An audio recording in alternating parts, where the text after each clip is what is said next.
instead of backlinks and keywords, it's Google understanding who you are as an entity, as an overall entity. And Schema is a really strong strategic way to do that. Just because you're in the AI overview summary doesn't mean that they're even clicking through anymore. The goal of Right. those overviews is to keep us on page and not have people clicking through to the website. And the hack is really like enforcing who you are. And then it's future proof because you've built that trust and you've built the authority. So no matter what happens, like your brand is up there if you do it right.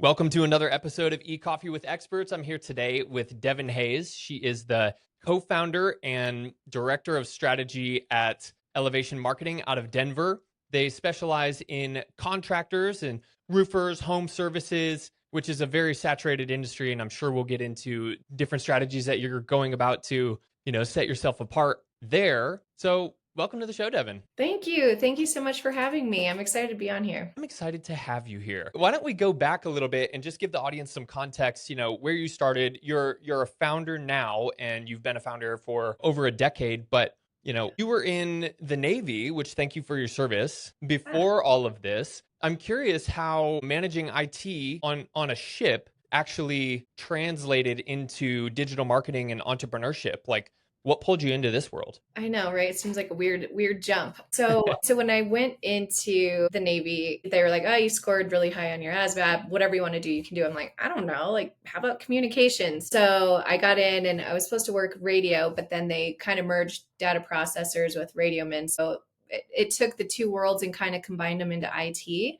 Because I never would have said, I want to work in IT. That sounds great. So that's Right. how, yeah. So then, but it was awesome. I was on a ship. And so we did like all the communications, which there was, obviously like secure and non-secure voice and data, but then you got to be in charge of the ship's LAN or their network. So I don't know. I kind of accidentally nerded out and got really into data then, and I never would have like chosen that. So after the Navy, I got into college and I never thought I could, which was I just didn't think I was smart enough. And then sure enough, I liked the marketing side of things because you could be creative. And so it was just an interesting story of where my experience in the Navy kind of led me down marketing and then the marketing path.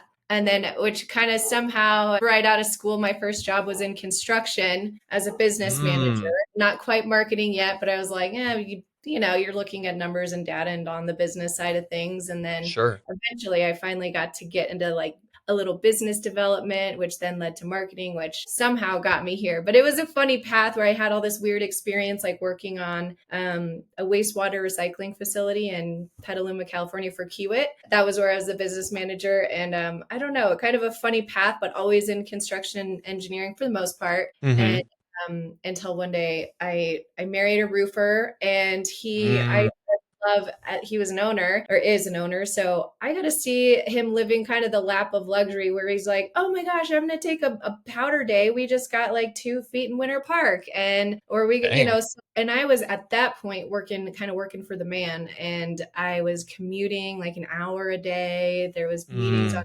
things for meeting's sake. I'm like, I want to do more of that where I don't have to like request time off. So I took a leap of faith and started an agency, and then his roofing company was my first client. So that's long story long. That's how we kind of got there. And you know what? I talk to a lot of founders, and that story is more common than you might imagine. It was kind Yeah. of a hardly anybody studied marketing in college because a lot of the times digital marketing as we know it now was not even a major and it wasn't even thought about, right? We're like Yeah. barely understanding what the internet is. So yeah, a messy real world experience path is much more common, and it tends founders that have grit and that actually that want to make a lifestyle for themselves and actually serve businesses as opposed to just like exercise what they learned in college so they feel like they got a good deal out of their education. Yeah, that's true. And that's what I did study in college, but you're right. There was no such thing as like SEO and like, Yeah. and Google had like just come out. I was part of the original like Facebook club where you had to have a college.edu email address to like get in. I mean, dating myself a Wow. little bit, but yeah, it wasn't a thing when I was in school. So yeah, that makes sense that most founders have kind of a, like you said, a messy path to ownership. And right before, right before we hit record, you were telling me about how the agency has grown quite a bit over the last few years, and now you're putting in processes and now taking those SOPs and automating them with AI. It wasn't always like that. And this is where I see a lot of founders who are, right in the growth stage. They're like right at the $1 million mark in revenue. They start to face a bottleneck where they're the ones who have done, everything well, and they're starting to hire out, and they need to write the processes, the SOPs. Now, if there's any organization that goes by the book and has processes and documentation for everything, I would imagine it's the military, right? Yes. When you started Elevate, how did you bring that idea of processes and SOPs over into your business, or did it start that way? Or I guess tell me the origin story. No, at Elevation Marketing, are just I think the past year we really spent refining our SOPs. Mm, Because we kind of started off with contractors who, when you hire a contractor, they're 1099. You're not hmm supposed to provide any training. They're already supposed to know how to do the thing that you're hiring them for. At least that's what our accountants tell us. It was so that was a bit different. And then when we really got into the growth mode and started hiring people on actual like W-2 employees, that's when we realized we had like kind of a hole in our SOP process. mm. And no, I did not follow my training, and we did not start with SOPs here. But and I think with a lot of owners, especially marketing, like you're the jack of all trades. You can do email marketing, you can do graphic design, a little bit of copywriting, you can dabble in some like Google Analytics and set up events, so you kind of know a little bit of hmm all of it. So you don't, I think it kind of gradually happens with time. At least, I don't know, a lot of the agency owners that I've talked to. So that's hmm usually how it goes, but I don't know, maybe there's a lot of organized people that know, like, I know I need SOPs from the jump. Yeah.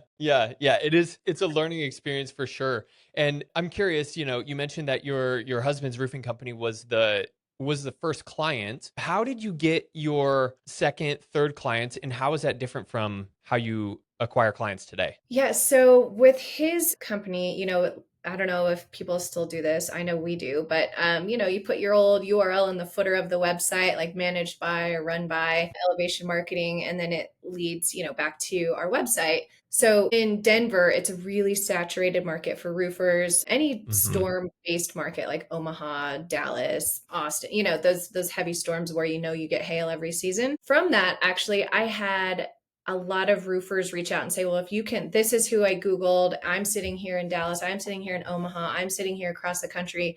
And when I Google like roofing contractor Denver, my husband's company would come up, and then they would go scroll to the bottom, look for managed by, and hmm find us that way. Because it was just me. So I didn't do any marketing, any BD. Like, I just used my kind of sphere of influence, as they say, and just reached out to people I knew. And it was all word of mouth in the very beginning. So that's how I got the next few like roofing contractors. And then locally, I had tried to go down the cannabis realm at first before Mm. we pitched down to contractors. But that, because that was the oil boom of, or what we thought was going to be the oil boom of hmm our I didn't know enough about it. Like, I just wanted to get in on it because I'm like, hey, this is where business is at. Like, there's a ton of money here. But it was hilarious. I was like live tweeting for this big brand, and I don't know anything about like the flower, and I called it like this little guy here, and all these like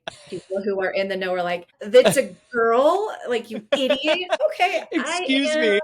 I'm like, I am a carpet bagging son of a gun. Yeah, Yeah. I don't know this stuff, and I don't know anything about it. So that was short lived, but I did meet some really interesting people. And hmm and then all the roofers that I worked with were just great, like salt of the earth people. And so moving forward, I just found like those were the clients where we had long-term relationships, and I really had figured out kind of the formula to bring them like a lot of success. It was, you could repeat it. And then we started dipping outside of roofers. We got into a couple of electricians, tried the hmm same formula, a little bit different, but it had the same amount of success with, you pull the levers and kind of hmm tweak it. But yeah, so that's kind of how we naturally just niched down. But at first it was like, come on, we're new, we need business. Yeah.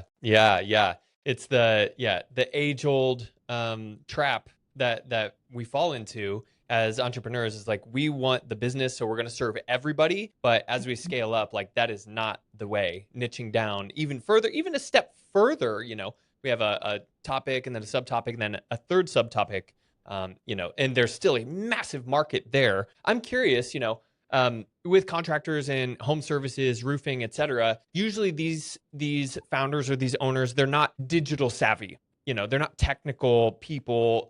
Their hands are much more used to holding a drill as opposed to, typing on a keyboard.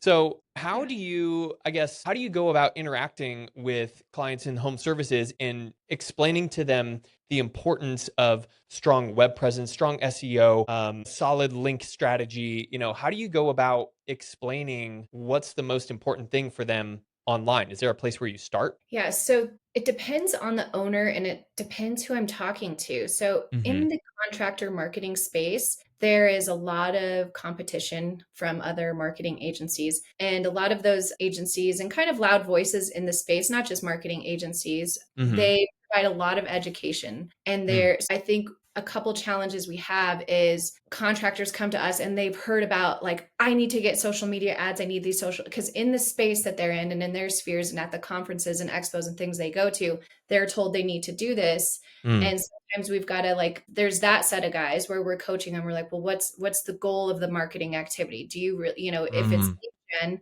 do you think social is the best play? Let me tell you Mm-hmm. our experience. And then there's the other side of it where there's actually some business owners that have invested in business coaching, and they Mm-hmm. have really, really great business coaches specifically for contractors. And those guys are our favorite clients because they understand, they've been taught the value of marketing and web presence and having, like lead tracking your lead acquisition and all of those things. So it's those business owners are easier to work with because somebody's taught them and they've taught them kind of the KPIs and things that they should be looking for from their marketing agency. It's the other guys who haven't been coached and we're trying to teach them, but they almost it depends on the contractor, right? You can't just lump them all and say they're the same, but they've been burned by so many agencies that to them they don't care to understand the background. They're like, what are my leads and am I ranking number one? That's all I care about. And so it's really hard to explain some of the other work, the invisible work that they don't see, and why there's value in it and why we're setting them up for success long term. So there's, like, those two different owners. And then the third bucket is like, you want to educate them, you want to share with them, because even if they don't go with you, knowledge is power for them in choosing a partner. And some of them are like, it's too much. It's too much. Can you just do it? Can you just do it and not tell me how it's done? So it's like, just, you want to kind of meet them where they're at and whatever makes them comfortable. But it's hard in a loud space because everybody's selling something. So they don't know trust. And you don't know their Mm. history. It's like, I don't know, if you get into a relationship and I don't know, the guy's somebody's been cheating on someone, then they're always like looking, shit, it could just Yes. be messy. It could be Oh messy. yeah. Oh yeah. That's a whole separate podcast that you and I can Yeah. have, and I'm happy to have that. Yeah, Right. Yeah. that's But it hilarious. just, yeah. So I guess there's no easy answer. I love the contractors though that invest in a business coach and really understand the value of marketing, because then you're not trying to sell them on a service while telling them why it's important and serves them long term. And Yeah. the search game is changing, as we all know. That's kind of why we're here on this podcast, is because everything's changing from SEO to search everywhere optimization, or we talk about GEO. With Google's AI overviews and more people searching on ChatGPT and tools of the like, how are you approaching the strategy differently so that things don't just, show up in the AI overview and you might get a click on the website, the traffic might increase on the website, but really it's not leading to booked calls. How are you adapting your SEO strategy to accommodate? So yeah, that's kind of like a twofold, like that's a heavy loaded question here. So there's two things kind of happening there. There's obviously getting placed in the AI overview. That's a whole separate strategy now with SEO and how you get in that AI overview, but like you said, just because you're in the AI overview summary doesn't mean that they're even clicking through anymore. The goal of Right. those overviews is to keep us on page and not have people clicking through to the website. So that's a challenge in itself, is even to get cited in the AI summary, because that's where people are getting their information. The way we're approaching it is that you have to have Google understand your entity as a whole, understand who you are, what you do, and where you do it. And then you have to have a broad enough, you're casting a wide enough net that, yes, as our user behavior is changing, it depends on what we're searching in that AI summary to have that cited there. Now, is it top, mid, or bottom of the funnel content that's listed? That's part of it, because typically those like bottom of the funnel, they're ready to convert, they're ready to buy. Mm-hmm. They're looking for trust. They're looking for a trusted brand. So it helps to see, your client's name in that AI summary, but usually conversions are happening in that local 3-pack. That's Mm-hmm. where people are buying. So making sure that our clients rank in that local 3-pack is huge for actual conversions. And I guess, like, to answer your question about like what are you doing once they click through to the website and they get there and ensuring they convert. I mean, that's a whole study in itself, but we've tried to meet the customer where they're at. Like, do we have an online booking? Because a lot of Mm-hmm. times it used to be we would all do form fills and then wait for someone to get back to us. Now there's so much technology, there's automations where, people will click to call, and that's great because that's typically a conversion if they're calling you, right? They're ready to buy. But what's different now is like the online, we've seen people who just have an online booking link but not a form fill. And at the same time, like, if I'm at work and I can't jump on the phone with you, or I don't know if I want to book with you, I want to ask you a few questions, you just kind of have to meet the customer where they're at. So I think for actual like conversion rate optimization, meeting the customer where they're at is how you do it on page. um, those like flyaway tabs that are right there so that people, they don't get lost in the scroll, the right CTA, all of those things I think is part of like getting them to convert. If you captured them with some of that topical authority type of content and they're coming through to the site, like, is it easy for them to take action from the blog? Do you have enough internal links that point back to the actual service page that might Mm-hmm. give them more information? So I think once you get them on page, your CTAs and your like internal linking will kind of help get that conversion over the line. And then making sure that you have available the type of way they want to convert. Do they want to talk to a chatbot to ask questions? Overwhelming to have a button and a pop-up and a tab and a chatbot. Like, you really have to think about the user's experience, and especially on mobile, this is where like understanding each vertical that we work in is a little bit different and how users use the site. For our landscapers, it's a very visual business. We've done some CRO like A/B testing on that. We see people, they do want to see your projects. They do want to look at your work. They do want it segmented by like the type of work, like show me all of your hardscapes, show me all of your fire pits. But on roofs, like roof people really don't click through and look at those galleries. They don't look at your projects. They don't really look at it. And so it's a different users based on the type of contractor. So doing that A/B testing once they're on page to make sure that you're meeting them where they're at, they're not overwhelmed, and it's really, really clear what action you want them to take, making it easy for them to do it. And again, like, that's understanding, are they mobile, are they desktop, because that will change how you lay things out. So Oh that's a yeah. very long-winded answer. No, thanks for going there. Thanks for going there. I mentioned to you that I came to Arizona for solar, and I would notice the same thing. Like when people were on the website, they didn't really care about how the solar looked. I mean, yes, to a certain extent because it's an additional aesthetic, but more so they were looking at the reviews and the testimonials that were listed on the website and, on the Google pages, Yelp, etc., Angie's List. So the testimonials were really, really important. I'm curious, do you have campaigns that go alternate routes other than just or on page, off page? Are there campaigns that you do as an agency for your clients to reach out to the customers on their behalf, ask for reviews and things that you can then add into your, on page to help with that, let's say, middle of the funnel? We do. So for every client that we get, they get it's called Nice Job license. And Mm-hmm. Nice Job does that review, asking for a review and automation for that.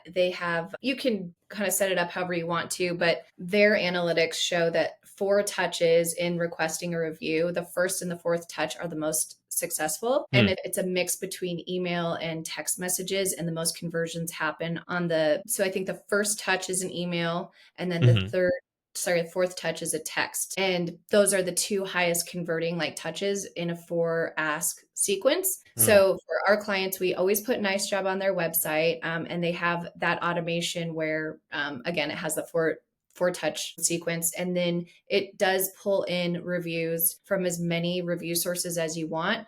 So it has that trust factor. It's not someone like typing in, on a page like this person's review. It's actually pulling in real time, and you get to only show like 4 and 5 star reviews. But that is so that is what we do, because as you know, like reviews are huge for that local 3-pack positioning. And if you're not consistently getting them, then you're never going to like maintain your position in the local 3-pack. And then, so we'll help people with their initial like outreach campaigns for getting reviews if they've never done that before. We've got some cool things that we do with our roofers. There's another like a satellite quote based thing called Roofle, and people that, submit a request for, fill out the lead form, get their quote online. There's a way to then contact them. I guess that's away from reviews, but we kind of try to work that into the fold. Like, what did you think about your experience? Because truly, if they interacted with your business, you can ask for a review. True. Yeah. What is critical with reputation management and getting those reviews is, I've heard of people buying reviews. The thing is, you never want to go, and we're really careful with the review, like email campaigns that we do asking for reviews. We never upload an entire list. We kind of segment out the list of like past customers who haven't left a review, because if you get a ton of reviews all of a sudden, if you've been getting like 1 every 2 weeks, and then all of a sudden you get 10 in a week or 15 in a week, you're going outside the standard deviation of what you've established for yourself and like the trust that Google has with you. So anytime you go outside of that standard deviation, you're kind of raising your hand to Google, and they're kind of looking at you going, this is outside the norm. I don't think I trust you. And you could fall off if you already have strong positioning. So that's kind of something that we keep an eye on when we do those like reputation management campaigns for clients. But yeah, it's all about trust with the algo gods, and like, don't be waving the red flag. Like that could also be, exactly. That's What why about oh, sorry. Yeah, I was gonna say that's where people like did themselves in when they would upload like 200 blogs at a time. You're like, oh yeah. with their AI content. You're like, no, don't do that. What are you doing? Use the AI to automate. Oh my gosh, what are you talking about? Set up a posting schedule. Slow it down. Yeah, totally. Yeah. What about Schema? With everything that's happening, changing in the SERP world, in AI, pulling everything in with the overviews, like how important is Schema? Are there things that you alter, things that you've changed? Tell me a little bit about how you're approaching that. Yeah. Schema is huge. It's critical for any SEO campaign. It's critical to appear in, Google's like knowledge graph. But it's critical in, I don't know if it's a hot take, but it's before there's all different schema types. And instead of having like a plugin on your website for Schema, a lot of the SEO plugins come with them. You can get way more strategic with it. There's, you want your service area schema, stacking that with your Wikipedia entity, with your category, your GBP category, and aligning those is critical for today's SEO with AI citations and summary overviews. So yes, there's different schema types, and I think most SEOs, we would like scoff at like those automated plugins that do it for you, because there's a schema strategy for what you have on your homepage, your service pages, your location landing pages or service area pages, FAQ pages, there's review schema. So the more clearly you tell LLMs what you do via schema, the better it is for you. And it helps. Again,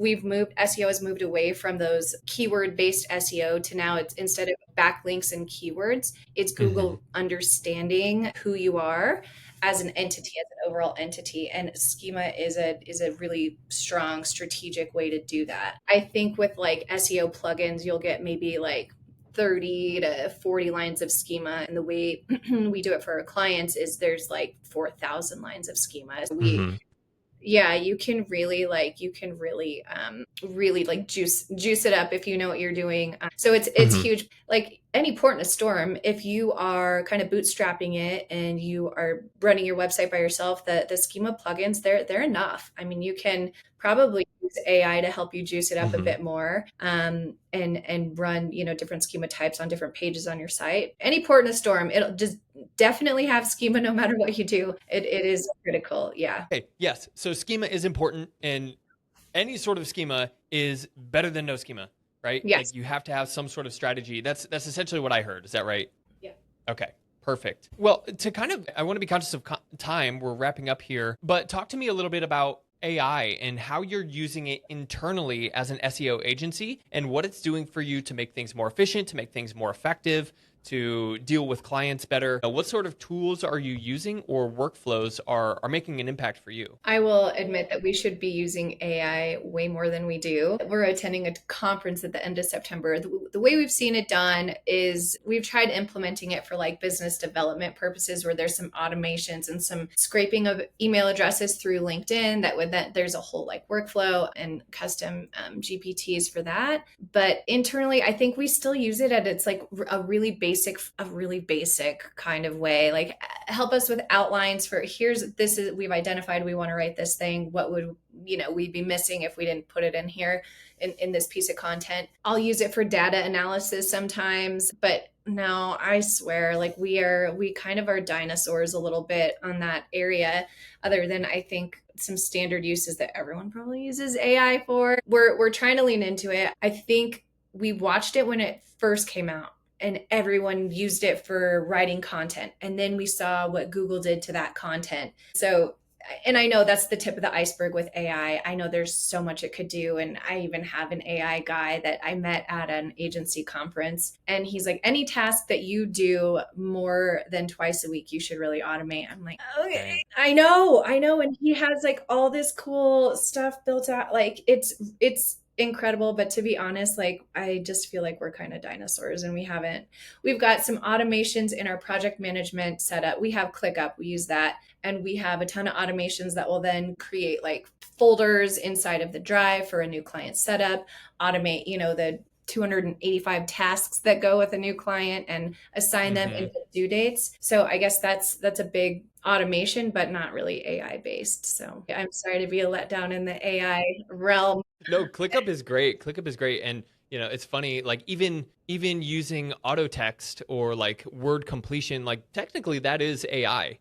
So there's a lot that goes on, but yeah, I love ClickUp too. We use it internally. That's fascinating. The last thing I wanted to ask you about, Devon, is we've heard kind of here and there. It's almost like a hot take, I guess. Like, how important is link building, and how are you approaching link building now? So link building I think it takes a back seat to brand mentions on Google. So brand mentions now are what we kind of strive for. Backlinks is they're good and they play a role, especially high quality, but the days of like, running a citation campaign are just really not, those links aren't the best. So what we try to do and try to work with our clients on is it's all manual. It's, are you sponsoring the PTA at your kid's school? Let's get a backlink from that site that gives you some local authority. Can you sponsor a little league team? Can you please get a QR code up there just so that over and over again you're getting traffic from that location through to your website? Our backlinks are really built around building the brand over getting them placed in like a Forbes magazine of like whatever. It's relevant publications, like Roofing Contractor magazine for our roofers, the top 100 roofing contractors, stuff like that is great. But I mean, old timey SEO, you would be like, okay, the number of backlinks is huge, but now it's brand mentions, making sure the brand name is exactly how it appears on their site, so there's no entity confusion, and trying to build the bubble around local links, local QR code scans through to a website. And so we build campaigns kind of around that, which performs really well over a lot of times. Like if you can get the high domain authority with those high, topical relevance and reinforce your authority, great. We would definitely not shy away from it. But like we love all the expertise, like best, top 25 landscapers in Denver. Mm. We would love to have those kind of links, but really anymore we're like brand name mentions, brand mentions, people scanning locally through to the website. I love that. Yeah, and we've kind of heard the same thing.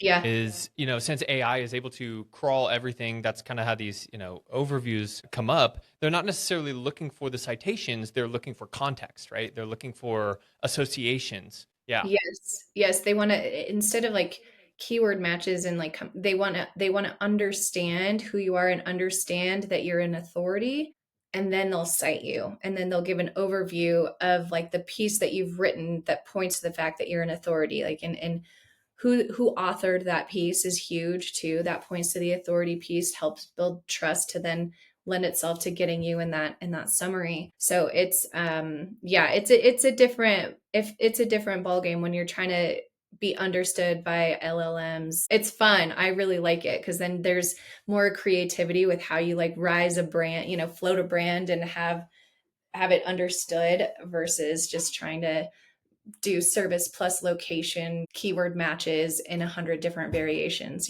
Yeah, yeah, we have to get creative and keep up with the machines, but it's kind of this weird infinite loop where we're trying to like anticipate what the machines are going to do, but at the same time they're learning based on our behaviors. So it's like, oh man, Yeah. chicken and the egg scenario, right? Yeah. Yeah, but it's kind of cool because even with the development of AI, like ultimately, like the way we do SEO now in our agency, and I think a lot of other agencies, we're not special there, but I think is that it's future proof if you build the brand over like the new hack of being, getting in the AI overview summary. No, that the hack is having your brand understood, and the hack is really like enforcing who you are, and then it's future proof because you've built that trust and you've built the authority, so no matter what happens, like, your brand is up there if you do it right. So I Yeah. Yeah. love it.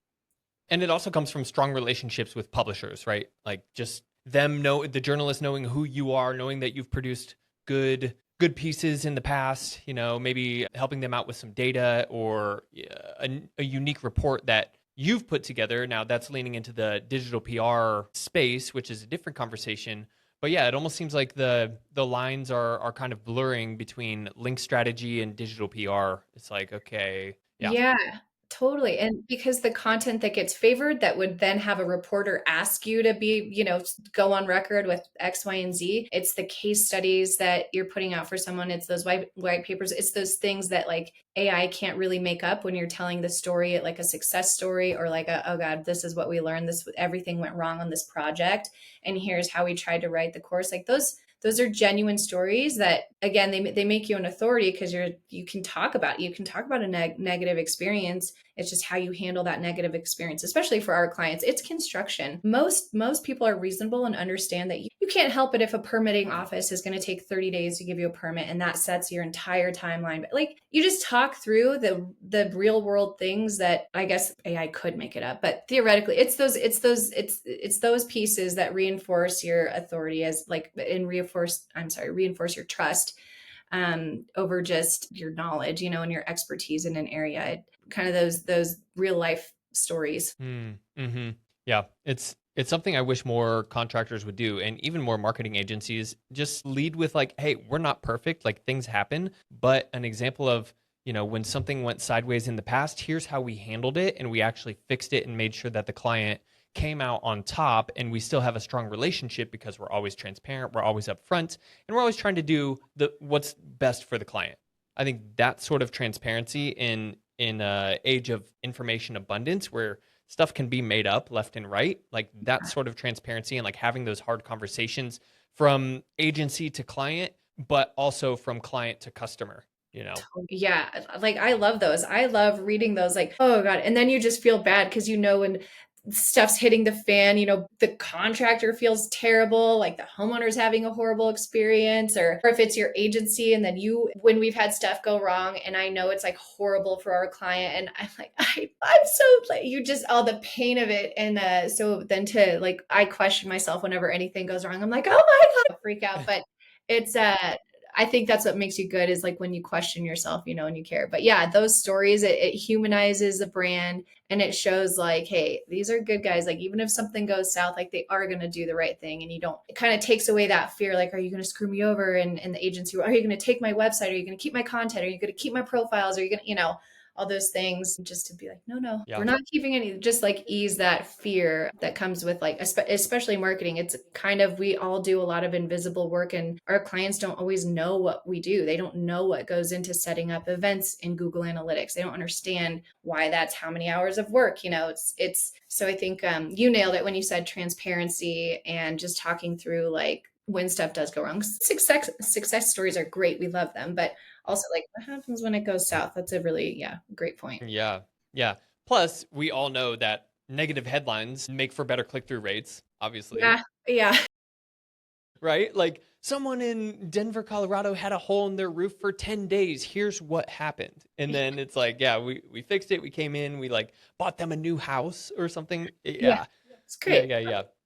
Totally. That is all fantastic. Devon, thanks so much for being here. If people want to get a hold of you and learn more about elevation marketing or any of the contractors that you work with, if they're local and they maybe need some roof work done, is LinkedIn the best way to reach out with you, or how do you prefer to be contacted?